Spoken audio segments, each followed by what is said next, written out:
Hello, guys. Welcome back to the Big Screen Show. My name is Victor, I'm Jorge. I'm Alex. and we are back for our Killers of the Flower Moon movie review. We're very excited about this. If you guys like content like this, we're bringing you guys movie reviews and TV show reviews at least once a week, sometimes more. Please consider subscribing because it really does help us out. And if you like this video, make sure to hit that thumbs up button down below. But with that being said, guys, really good movie, right? Wow, Martin Scorsese, Leonardo DiCaprio, Robert De Niro, back at it again, with a long film, which is not abnormal for Martin Scorsese, but we're not against long movies here. That's a whole controversial topic. It is. But let's go around and give our general thoughts. Alex, why don't you go first? All right. Who are Killed of the Flower Moon? Honestly, gotta say, I honestly think this is like Martin Scorsese's other masterpiece of filmmaking right here. Only because the authenticity and realism of foretelling this whole event while also giving respect to the Osage people. This has been a long thing coming for them as a people representation, but also I give it up for the performance in this, specifically with Leonardo DiCaprio and Robert De Niro.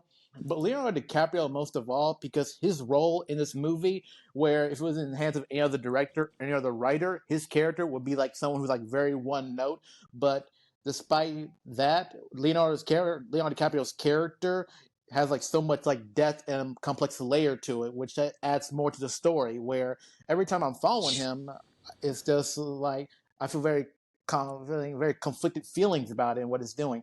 But I think I also got to get points for where the movie gives a lot more showcasing into the Osage's people, their culture, and their own city and town that the whole setting takes place in, especially since the whole movie was filmed in Oklahoma within the Osage community by Martin Scorsese and the rest of the Osage people.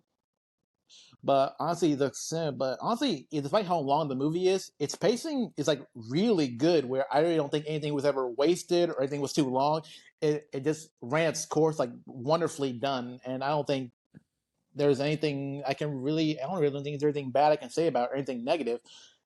I honestly think this is Martin Scorsese's masterpiece of filmmaking, and I can honestly say that people are gonna love this movie as much as I did. Honestly, it's a 10 out of 10 for me. Amazing, phenomenal. Okay, all right, Nice.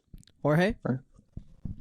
Well, very good movie, obviously. Amazing movie. I think I agree with a lot of what Alex just said. Uh, I do think it's among Scorsese's top movies for sure.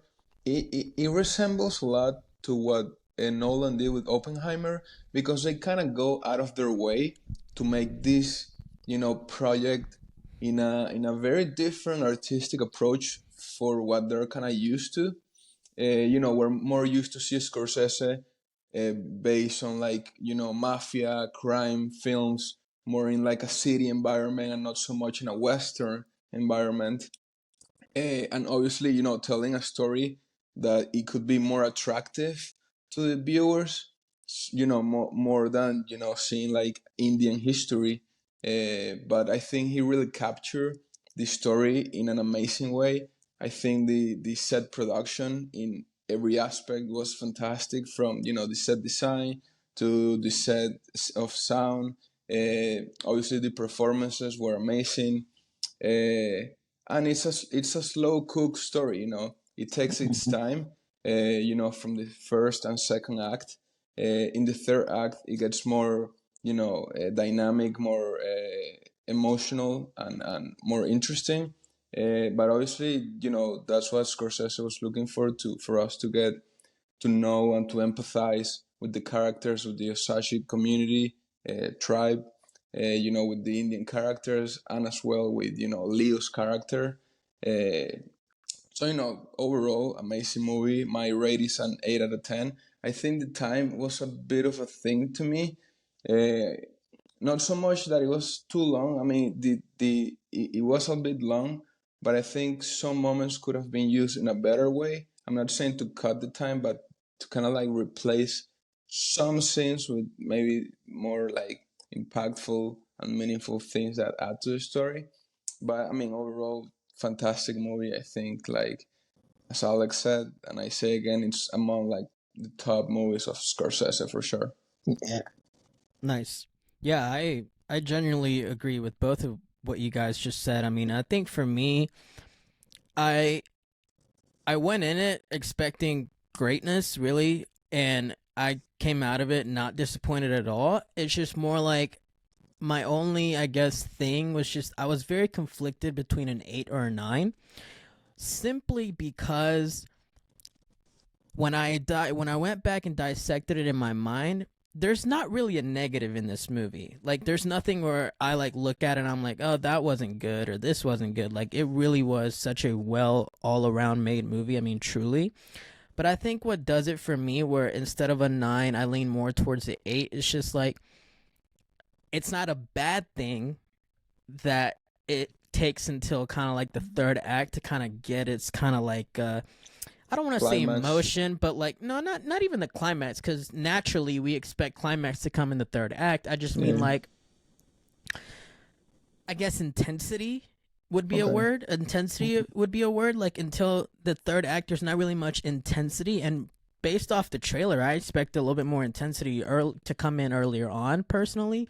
So because of that, again, it's not a negative. It's just kind of more of a thing that I notice, and I kind of see it, for lack of a better term, as a little bit of a letdown, and it just makes me lean more towards an 8. So my rating for it's like 8, but like on the 8.8 vibes. Just to be clear, I know we don't do points here.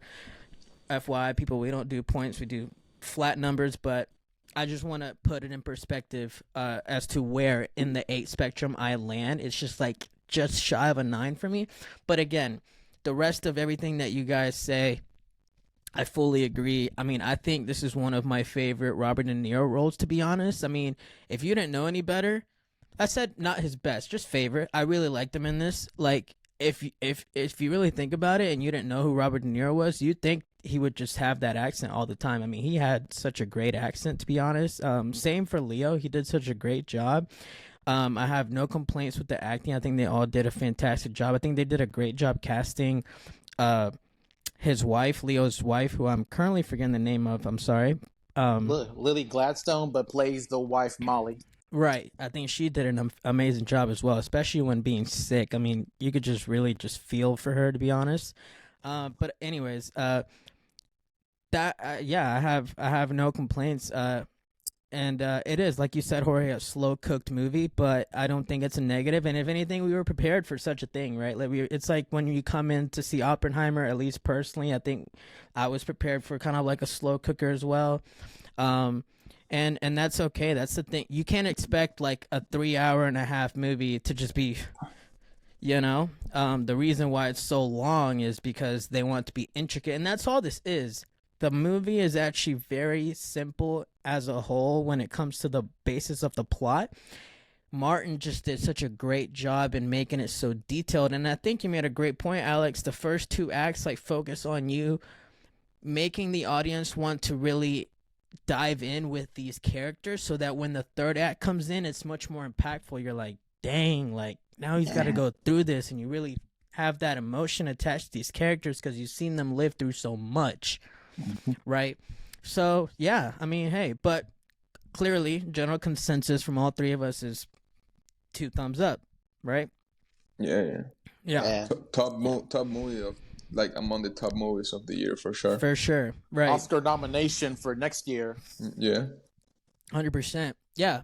On that note, let's dive in. If you haven't seen the movie already, this is your spoiler warning. Go ahead and click off the video. You got our little synopsis / review without any spoilers. But we're about to get into it here with some details. But on that note, let's just dive right into the plot, right? I think the plot is like one of the big highlights here. Obviously, again, a very long movie, but in its simplest form, it's actually a very simple movie. Alex, what are your thoughts on the plot? Well, as we say, as we piece it all together, the plot is pretty much pretty simple. Where Leonardo DiCaprio's character, Ernest Burkhart, comes back from the war to Oklahoma, where he goes to work for his uncle, Bill Hale, or king, as he's been called, like king of Osage Hill. And basically the whole premise of the plot is basically where Will King Hale basically has like Ernest kind of and other people of like the white community within the Osage community goes to like marry these rich Osage Indian families and marry their women, and essentially just goes to either poison them or kill them or makes it seem like an accident, or to basically get their inheritance money, so their money and or land of the oil business that the Osage community owns belongs to them, and they basically just get rich off of that. Right. So they can inherit that. Yeah. Right. And so that's what I'm saying. I think the plot is just simply that simple. Like it's a 3.5 hour movie, but you just literally summarized it in like 60 seconds. So that's not very common. I would say, where a long movie can be summarized that quickly. But I appreciate Martin for this. That's, I believe, also part of the genius of this film. I think the plot shines, although simplistic, because of how he really, like, you can tell every scene was mapped out, every scene was thought of, every scene was intentional. There we go. That's the word I'm looking for. Intentional. He really wanted to go in detail with these characters and just like all of these events, because he could just simply show a murder, wrap it up, next thing. But he wanted to really like take its time with each thing and the grief, and show like each funeral and like, you know, et cetera, et cetera. And I think it adds to it. Jorge, what are your thoughts on the plot? Yeah, I mean, again, I agree. Like, I think it's a very simple plot, as you guys said. But, you know, Scorsese takes his time to, you know, magnify every scene. Yeah, and, that's a good way of saying it. Yeah, the magnifying glass. Yeah, and like added to the story, like throughout the movie, you know, he focuses on like secondary characters' emotions a lot. Like we see the mom crying, we see the sisters, you know, breaking out in pain because somebody just got killed, you know, like we have all these moments that are like beyond Leo's and Lily's character, and they're just like as good as when you know the main characters are on screen. It feels there's a very dark vibe in the plot, you know, like because it's very interesting the way he develops the plot, because in my experience I got to a point in the movie where it has passed so much time and they have done so much damage already, but you don't really realize how much damage they have made already, you know, like when you see like, you know, they start mentioning like her sister Rita is dead, her sister Anna is dead, her mom is dead, like her son is, like all these people are dead, you know. I looked at you in the theater and I go, this poor woman, because she's had to bear all of this. Yeah. And if you really take a second to really dissect how she went about it, she wasn't the type of person that reacted in like you know, just like pure agonizing pain every time. Like, did she cry? Did she show emotion every single time? Yes, but she was very strong. Yeah. She had, you could tell, you know what I mean though? She knew she had to be strong. Yeah. She knew she had to be strong. And so I was like admiring her for a lot of this, to be honest. Yeah. And you know, it was brilliant, you know, the way Scorsese show, you know, this side of humans, you know, that are willing to do everything for greed and money, to the point of like plotting to, you know, kill this tribe, and as Alex said, you know, marrying their woman and eventually like killing them, you know, to collect the inheritance money from the insurances. It's surreal, honestly. It's surreal to see like and to see Leo's character doing the things he did, you know, and then lying to her face. It's honestly, his character is so complex as a watcher, as a viewer of the content, because I sit here and I really do believe he loves her with all of his heart. He does. Absolutely. But he's very manipulated by his uncle. You know, he's a puppet. Much, and it's so hard to see him love someone so much, but do also like the most terrible things that he could do to his loved one, all at the same time. Where you're you're rooting for the best outcome for him, but at the same time you're like, he truly doesn't deserve it because the things he's done is so bad. And so that's why that scene there at the end, that conversation they had, the last conversation they had, after the trial, that was tough. That was a tough scene, and you could just see the pain, and you could just see the pain in her. And again, she was strong about it. She just got up and walked out, and I was, yeah, bro. That scene was tough. That scene was tough. Yeah, absolutely. Especially like when he's in his cell and he like breaks down after hearing that his own child died. Yeah. That was his breaking point. Like, No, definitely, because right after that, he went to the funeral and saw the look she gave him, and was like, "No, like, what am I doing? Like, I gotta."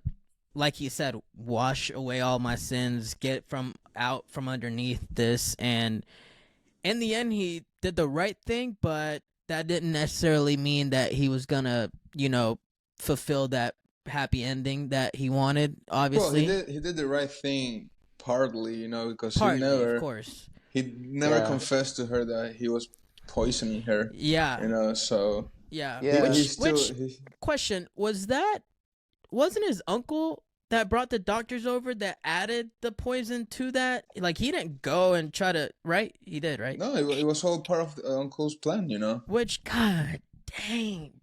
And it's crazy because De Niro's character, the Uncle King, is also such another complex character where I feel a similar way about him. Anytime he's on screen, he's such a good guy. He's so nice. He's happy-go-lucky. He's so suave and, like, charismatic, and you just like the guy, but like he's warm. Literally he's a warm person. He is a warm person. People, he's very two-faced because like, but he's evil. Exactly. At one point, he seems like so friendly to Osage people. Like, he speaks their language. He's embedded in their community. They look up to him as a friend to the people. But on the other side, no, he's literally poisoning your people. He's killing you in cold blood, blowing up houses. He's really trying to make sure he takes you for all your worth by the time you die. Right. Yeah, I mean, truly a lot of complex characters here, and that's the thing, right? You tell this story in, say, instead of 3.5 hours, and like 2 hours 15 minutes or so, like about the average time for a longer movie these days in theaters, we might not see as much character development. Right? Like, we really might not. And that's why I'm not mad at it. Because could you tell this plot in 2.5 hours or less? Yeah, I think so. I think it's possible for sure. But you definitely shave off some things, and not really going to get like the full type of exploration into these things as the way we saw it. I mean, it could definitely be shorten it, but we're missing out on things that like make this movie really stand out and make it special. And that's my point, that could you shave this movie down by a decent amount? Yes, you could, but that like character development, that detail that really comes into play here would be missing. And hey, probably still a good movie because the plot in itself is actually really good. And you guys know me, I love a based on a true story film. Like, all you got to tell me about a movie is based on a true story, and I'm game. I'll go watch it. I don't care. That's your bread and butter right there. That is my bread and butter. I love a good based on a true story film. My favorite movie of all time is War Dogs. That's based on a true story. Anyways, but that's a conversation for a different day. But yeah, I thoroughly enjoyed it, and it's really crazy that this occurred. I don't know to what extent the accuracy in all of this is, but regardless, something along these lines definitely occurred. And in general, the Indian people have been not treated well at all in America and here, just generally. And I didn't know about the Osage tribe because remember when he was talking about the 5 tribes? I had heard of all those 5 tribes. We all have, right? Like in school and stuff. But like the Osage tribe, I've definitely had not heard of them, and they were kind of just outcasted, like just like put in Oklahoma and like, do your thing. But yeah, it's crazy. I think what's kind of ironic is that even though the Osage are like the richest ones during that time period, and they own the land, everything, and they even had like the white people basically just like be under them. They had, even though the Osage had all the advantages, the white people still was able to like get around them, because I think it mentioned one time later in the movie when the Osage were like meeting to talk about the situation with the murders. They literally talked about how they had no way of knowing this type of situation could happen, since like having all this money, they really never had known what to do with it. And then like the white people came in to try and be with them and try and like collaborate, partnership, live within the community. They've literally found a way. They were like parasitic of like getting under them and just destroying them from the inside out. Mhm. Yeah. Yeah, well, it shows again, like, how the uncle's character William, how corrupted he is. He basically got to the point, where he didn't have regard for their lives, and he started, Right. this very evil plan to infiltrate their families and start killing them, one by one. And not also that, he also corrupted, like, the institutions of the town, because the local authorities weren't like looking into the assassinations.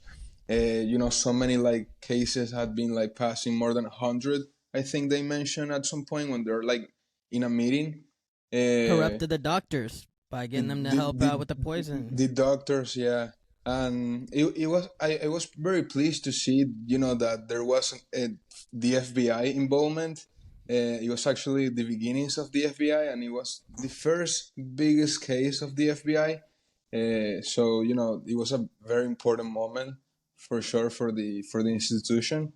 And yeah, like they had to get involved, because literally no one was helping them. Right. Everything was And all I'm swept under surprised. the rug. And I'm surprised they even ended up getting involved because back in those times, it's like if it had to do with minorities, a lot of the times the government or big corporations and entities like that just look the other way. So pretty probably makes sense why it was such a big deal. Obviously. A lot of money involved. So Yeah, that's true. Yeah, when there's yeah. yeah. That's It true. took a lot of money and to send like most of the Osage community over to Washington to plead with the president himself to get somebody down there to solve all the murders. Right. Yeah, like when there Right. Capitalism. if they wouldn't have had any money, I'm not so sure that the government Definitely. would have gotten Yeah. involved. Definitely. Yeah, they That's a definitely good point. they definitely would not have gotten involved with that at all. Yeah, But you're right, Alex. Capitalism. That's yeah, right. Yep. Definitely. When in doubt, come back to that. capitalism. Yep. Oh yeah. But anything else on the plot? I will say I want to go back to like Lily Gladstone's character, Molly Burkhart, and yeah, she's literally been through like the most of anybody. I mean, she lost her mother, all of her sister, lost her own child. Her husband has been poisoned this whole time. She has literally suffered through the most, yet she still Her remains ex-husband strong. also passed away, which is, even though it was an ex-husband, it's still not a very Sure. good feeling for her. We should Yeah, consider that as well. Yeah, especially considering that like that King Hale William had basically had a whole insurance policy for him, and like her ex-husband, although formerly husband, like his name was Henry, that her first husband, he was basically melancholic, he was suicidal, and literally William was not gonna let him die until a year had passed in order to him to get this large payout. Yeah. And I think also another Just great greed. thing. Oh yeah, agreed adds core to this whole thing, which I don't think says a lot even to today's standards. But like again, it also shows that even though the story was pretty simple, a lot of crazy stuff had happened within it. Where in the other movies, the plan would have been pretty simple and executed flawlessly. In this movie, things never really went exactly as planned. Like when Yeah. it came to like the murders, like the bombing, there was way too much explosives. A simple murder was made to look like a suicide was done completely wrong. Yeah. And people that they hired literally got caught early on before they even do the crime that they've been told to do. Yeah. Very sloppy. Yeah, very sloppy work. It also kind of goes more in depth to like Leonardo DiCaprio's character Ernest, where like again he's a former veteran, but he's not the smartest person, but Yeah. because like he does a messed up job, and again he's a pawn, but again he does all these terrible things, yet he still cares and loves his wife and family. But even though I know he was poisoning, I was kind of conflicted. Where like, did he understand he was poisoning her? And I'm like, yeah, he did. But then he can tell he's kind of suffering a bit with the knowledge that he was poisoning her, because again, he was completely in love with his wife Molly, and in the end, he did the right thing, but still withheld some things. So it's very conflicting to where you can't hate him, but you kind of like him, but also don't.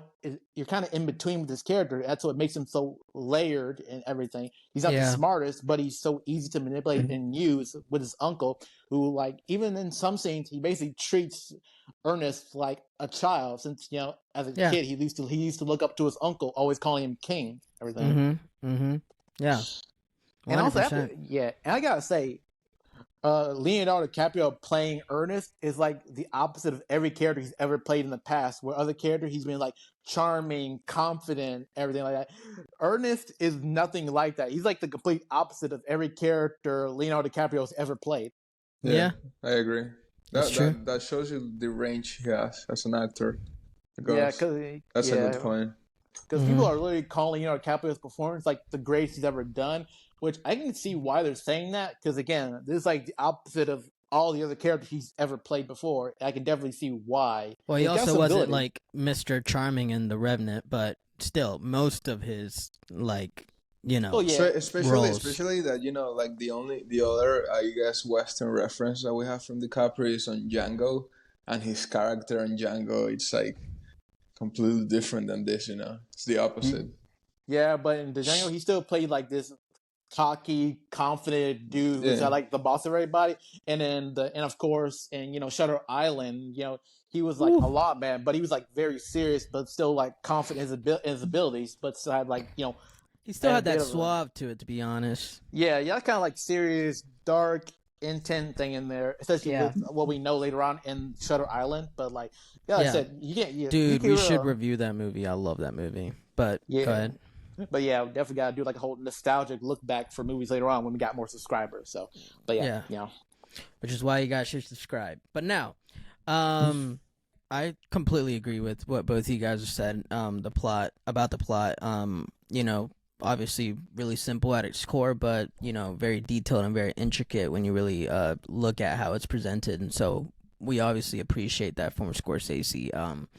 But on that note, I think we should just dive into the technical side of this movie, because I think that's also a highlight of this movie. For example, I would love to discuss just the writing in this movie. Like, I believe the writing in this movie is stellar. I mean, truly, like, luckily we got to see it. Jorge and I, at least, got to see it in the Dolby theater, so the dialogue really shines. In some theaters it's kind of, we're subtitles guys. For those viewing, I don't know about you guys. Let us know in the comments. Are you a subtitles person? Not a subtitles person? We'd love to know.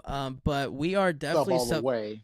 Yeah, definitely subtitles all the way on this side. So, sometimes there are those movies where you go in the theater and it really sucks that you don't have them, and you just kind of can't wait to see it at home with the subtitles on. But they did a great job being very good with the words. I think Jorge mentioned to me off camera that it's kind of hard to kind of pick up on what they're saying when it comes to the accents, and like just kind of what they're saying when it comes to the Indian people, but not for lack of like actually being audible, more so just it's hard to comprehend when having an accent. The time that it's taking place too, it's right, like yeah, different vocabulary and stuff. Right. So. Yeah, even the regular the white people, the non-Indian people, which is like because the accent due to the time and the place, Oklahoma. But not saying that as a negative. I'm just saying that more as like, I'm glad that at least in the Dolby theater, the audio is so good that I was able to make out all of it. And really, I say that because that allowed me to focus in on the script and the writing, and I think it's really just so good. It really, really is. I think so. Scorsese obviously wrote it.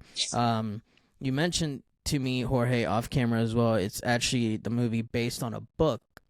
Yep. Which is based really on a book that it's based obviously on real life, right? On real life, yeah. Right, and I didn't know that until you told me, to be honest. But I think it's a highlight of the movie personally. Like, for me, the writing was stellar. Some of the best writing in a film this year, for sure. Personally, well, in general, right? We agreed this is a highlight movie in general. For the year, but also, like, you guys know, again, cinematography freak over here. I mean, what were some of those shots? Like, there was a lot of cool one takes that just like pan through the room without cutting. Yeah, love those. some really good kind of scenic outlooks, Yeah, landscape, landscape type of, sundance, yeah, sunsets. right. And just like being out in the country, right, and like seeing all Hmm. these kind of scapes. They did a really good job with the camera to put you in the location. You Yeah, know, they did a great job doing that, and I think that's always very important for films to do. And they did it phenomenally in this film. And I also the way they shot the scene where there was a fire around the house was mm. really cool. It was like blurry, but you could tell like kind of what was going on, and it was just a cool way to like show that. Personally, like that's another kind. I'm just kind of thinking of some cool cinematography shots that I can, just off the top of my head remember. They had this really cool when they were showing Leo and Robert De Niro in the jail cells, like really cool, like kind of in the corner shot where it kind of resembled like a security camera, but obviously not with that vibe. It's just kind of like that kind of in the corner look of like this is the setting. I also thought was like a really cool way to like kind of set the tone of what was currently going on. And I could go on, but I just really wanted to also mention that I thought the cinematography was above par, stellar, really, really good. Anybody else have any technical things they'd like to point out that they thought was really good or bad? Yeah, Yeah. personally, I love the set design. I think it immerses you a lot into the movie, the Yeah. story. Obviously, like it literally takes you there, and that's always appreciated because it really shows that the director is making an effort for the viewer to really like immerse in this story. Yeah, for I sure. think that's made fantastically. I think the wardrobe they use in the movie, Yeah, it's costume design perfect. was Like the top costume notch. design, it's like amazing. Honestly, like every costume design of every character was on point. From William to Ernest to Molly, like they're perfect with the ponchos. Like, I mean, they just vibing with the ponchos, bro. Like, I Yeah. love that style. To be honest, it's very interesting. Yep. And the other thing I would like to point out is the direction. It's kind of related with the camera work, but the direction of Scorsese throughout the movie was fantastic. The way he captures every emotion of the shot, every little detail, every little emotion. And there are some scenes that he kind of like goes to like a memory, to the past, and then he comes back, Mhm. and those quick, cuts are amazing as well. So yeah, to me, like technical aspects, like those two are like amazing to me. Yeah. Alex, you were saying?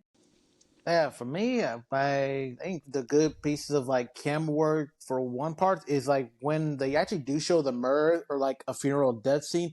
Always like how there's like these they just do these widescreen shots where it pretty much shows everything from like the background, the individuals. Where like other movies they mostly just make it see like more personal and close up when they do those things, but like it makes you feel more personal and more like public with those wide shots. And whenever the murders take place, it feels like a public execution of us witnessing like these innocent Osage people being murdered. Where we as the viewers kind of feel for them and feel like so sad for them, but Yeah. angry at the situation that they're in and they're facing. Then, of course, when they actually do show like these sad scenes with these characters, specifically like Molly or the rest of the Osage people, and these wide shots, it kind of shows like the sense of community in a way as they're feeling for them. Like feel as sad as they are, but they're Yeah. feeling it much worse. It's like that's people that they know and love. And then, of Mhm. course, I would have to say another good important aspect part is with the beginning where Ernest kind of goes into the city and we see the mix of like Osage people and then like the non Osage people, and then the seamless transition of like archival footage of the city from like cars and bull riding, horse riding, things like that, and then put a seamless transition of like art of those old like cameras that they do for taking photos and like those black and white gray papers things. It's a good transition from the modern technology, but also showcases like the old ways of things used to be back in that time in like 1920s, 1910 era of that time. Yeah. Yeah, and I'm actually just now remembering it also had some really cool like up top drone shots as well. Like Mm-hmm. especially when you're first like introduced to where King lives. it comes in from the top and you see like all the cattle and just like how much land he has and really how like lavishly he's living really. But it also just adds to like what you were saying, Jorge, like the set design and just the way they actually just put you in location. Like, you know, I was in 1920 for a whole 3.5 hours, really. So yeah, and the courtroom. I mean, that was another one. That whole thing was a great like that's a great scene, and just a great way how they went about it for sure. With the like the Osage people in the audience, kind of witnessing this and like showing that pain and stuff, and just the way how they would show like the prosecutor asking questions, but in the back you still kind of have in focus enough that you could see the Osage people kind of going through the emotions as things are playing out. I really like that kind of. It goes back to what you're saying, Jorge, like the direction, like the decisions he made. It resembles a lot to Oppenheimer. You know, like we have this whole like, you know, path in the movie, and then we finish with, you know, a court Yeah, trial. You know, right. Yeah, for sure. And I think another great decision, which we can just wrap up around here, would be, in my opinion, at least for me, like that ending after when he kind of like gets out of 1920 and goes to whatever it was, didn't really specify a time set, but where it's kind of like that play, that radio play in the theater or whatever, where they kind of wrap up the final details of the story, where I took it as like we're stepping out of this story that I've been telling you and actually showing you that it's actually just been like this play that's been going on for this crowd, this audience this whole time, and they've gone through the entire journey that you've just gone through. In the 60s, to be honest, because they're like promoting Lucky Strike. Okay. And, you know, maybe like around there. I mean, it's definitely like in the future. Yeah. Yeah. I think it's Obviously. probably more 1950, 1940s s for like radio, because 1960s was like a time where like TV black and white was kind of becoming more of a thing. True. I just mentioned it because like in Mad Men, the show, like, you know, where it's like marketing and stuff, like that's where Lucky Strike is like popping, and that's like in the 60s. I was like, okay, maybe around there. But yeah, I mean, you could be right too. Yeah, but yeah, so that's why that's like kind of a scene that I really, and like I like the decision of Martin to add that there, because I kind of just felt it as like, and it's even more simplest form. We've actually just been watching a play unfold. Does that make sense? Like, so that's how I took it, at least, and I really like that. But any other thoughts? Like, I mean, Scorsese doing his speech was like iconic. Yeah, right? that too, like, of course. Yeah, that's definitely a major thing for me, because like that whole scene where they're doing this whole like radio stage play production there was definitely my favorite scene of for the movie, especially with Martin Scorsese at the end giving the final word. It also kind of shows more about, he talks about more like, it really sums up his entire reasoning for making this movie, where he ends it with saying how like this like event that actually happened and how it's kind of been like never been talked about for like the longest time until now, as we're finally hearing it and seeing it today. Yeah, it's kind of like, in a way, fourth wall breaking, because it's what it actually is today. Like, he's making it seem like this is the first time the story's being told in whatever 1960, 1950, whatever the current time of that scene is, but in reality it's actually touching on the fact that this is the first time it's being talked about in a movie in the modern era as well. So I liked it. Yeah, I agree. That scene was really dope. Always love a good cameo by the man, obviously. So, but anybody else? Any final thoughts on the, you know, technical side of this movie or the movie in general / as a whole? No, No, from me. Okay, cool. Well, we're gonna wrap it up here. That will resume, or that will end our Killers of the Flower Moon recap, discussion, review, whatever you want to call it. 2 thumbs up from us, really. If you haven't seen it, get to a theater, watch it.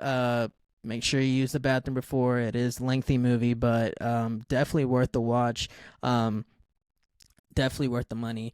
But with that being said, If you like videos like this, like I said, please make sure to consider subscribing because it really does help us out. And if you enjoyed this video, hit that thumbs up down there because that also does really help us out. And let us know in the comments, have you seen this movie yet? Are you going to watch it? What are your thoughts on it if you have seen it? Anything Killers of the Flower Moon, please get at us in the comments. We'd love to have an open discussion with you guys. But we're going to end it here, and we should be uploading another video soon regarding Loki Season 2. But until then, we'll catch you guys later. Peace out.